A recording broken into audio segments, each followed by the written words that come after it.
The more radical the necessary change, the more pain that accompanies it. Like the more opportunity as well. And a lot of what we learn painfully. And so it's not surprising that people shrink away from learning.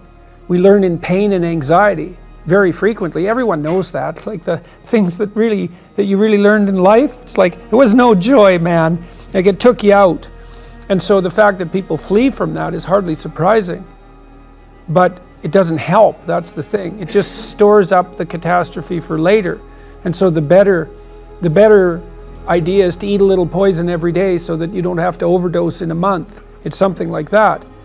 And it is the case that I think because you aren't forced to, first of all, you don't learn unless you're forced to learn. I know there's alternatives to that. There's the voluntary search for knowledge. And that's a fine thing, and that is an antidote to this. But apart from that, speaking more practically, you tend not to learn unless you're forced to learn. And what you tend to learn by force are difficult lessons.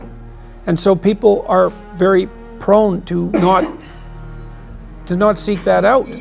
It's not surprising. But it's because they don't understand the consequences very well. You know, it's because they're convinced that there's some way of forestalling the necessary learning. And there isn't any way of forestalling it. All you do is make it worse in the future. You make yourself smaller and you make the lesson harder. And so that's why in so many religious doctrines there's emphasis on humility. You know, and humility isn't to debase yourself. It's to understand that you don't know enough so that your life isn't going to be miserable. And so every chance you get to grab something new that will help you along your way, you should take it as fast as you can. But you have to have a very tragic, I would say, view of reality, and also a harsh one, because it's not just tragedy, it's also malevolence. You have to understand that those are waiting for you, and that makes you desperate enough to learn, and that might make you desperate enough to fall out of your ideology. But that's a hard way of looking at the world. You organize your perceptions in relationship to a goal. So, for example, if I want to walk across the stage, then I'll specify my endpoint, and I'll see that in high resolution. And then I specify the pathway, and the observation of that untrammeled pathway produces positive emotion, because positive emotion is an index of an untrammeled pathway towards a valued goal, which is also something that's very interesting to know, because it suggests that there's no positive emotion without a goal. It also suggests that the more noble the goal, the more complete and elevated the positive emotion. And that could be true. That could be true, you know, and it's the case as well that when you organize your perceptions around a goal, that provides a container for your negative emotions. So if I want to walk across the stage because I think that getting to the other side is preferable to being here, so that's a hierarchy of value, that place is better than this place, then when I observe myself undertaking the actions that will get me to that place, that's comforting and provides security, because it shows that the structure that I'm using to organize my perceptions and to reduce the world to manageability is sufficiently accurate so that I can implement it. And so we seem to inhabit those structures all the time. Whenever we're looking at the world, whenever we're interacting, we specify a goal, and so that's an ethical enterprise, and we organize our emotions within the specification of that goal, and then we produce hierarchies of goals. So, you know, you sit down in front of your computer so you can write a paper, and you write a paper so that you can finish an essay, and you finish an essay so that you can get a grade in a class, and get a grade in a class so that you can graduate with a degree, and you do that so that you can get a job, and you do that so that you can be, a good husband, a good wife, a good citizen, and you do that so you can be a good person.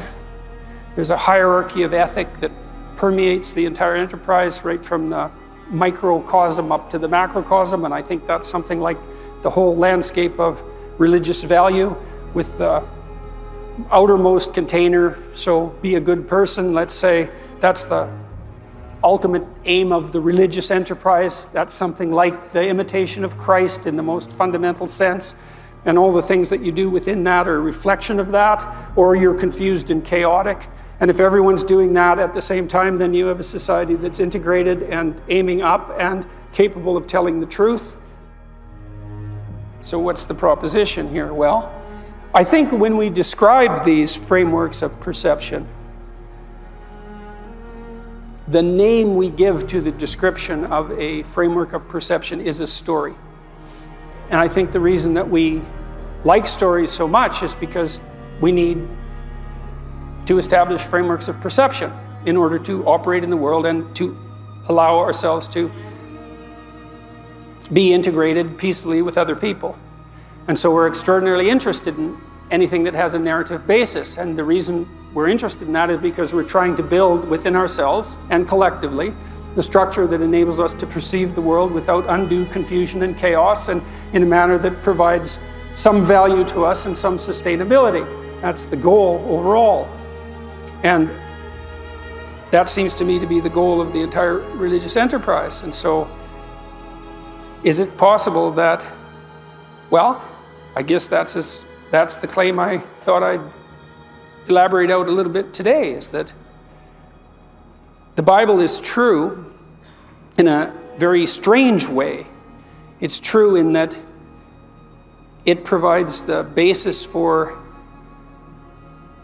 truth itself. And so it's like a meta-truth, right? Without it, there couldn't even be the possibility of truth. And so maybe that's the most true thing. The most true thing isn't some truth per se, it's that which provides the precondition for all judgments of truth. And it seems to me that I can't see any holes in that argument. And I can't see any holes in it from a scientific perspective either, because I think we do know well enough now as scientists that the problem of deriving ethical direction from the collection of facts is an intractable problem. There's too many facts. There's an infinite number of facts. They do not provide an unerring guide for action. They can't. There's too many of them. They have to be prioritized. And as soon as they are prioritized, well, then you're in the ethical domain. And then that begs the question, what's the valid ethical domain? And the postmodern answer is, well, there isn't one. It's all the expression of domination and power. And I think that's nonsense. I don't think that's a tenable solution. I think that we stumbled onto the proper answer in some sense in our religious enterprise, which is that we aim at what's highest, or we don't. We aim at what's highest jointly, or we're divided. We aim at what's highest, and that gives meaning to all the things we do that are subordinate parts of that. We aim at what's highest, and that's what collects us and gives us structure, all of that, singly and jointly. And that's all what we've been trying to communicate all these centuries, as we've been trying to communicate the whole religious corpus, generation after generation, and to sort this out and to straighten it out and to try to understand it. And I think that's where we're at now, maybe a little bit more conscious of what this all means, and maybe a little bit more capable of being more certain as people of the book that the faith we have in the textual corpus that we inhabit is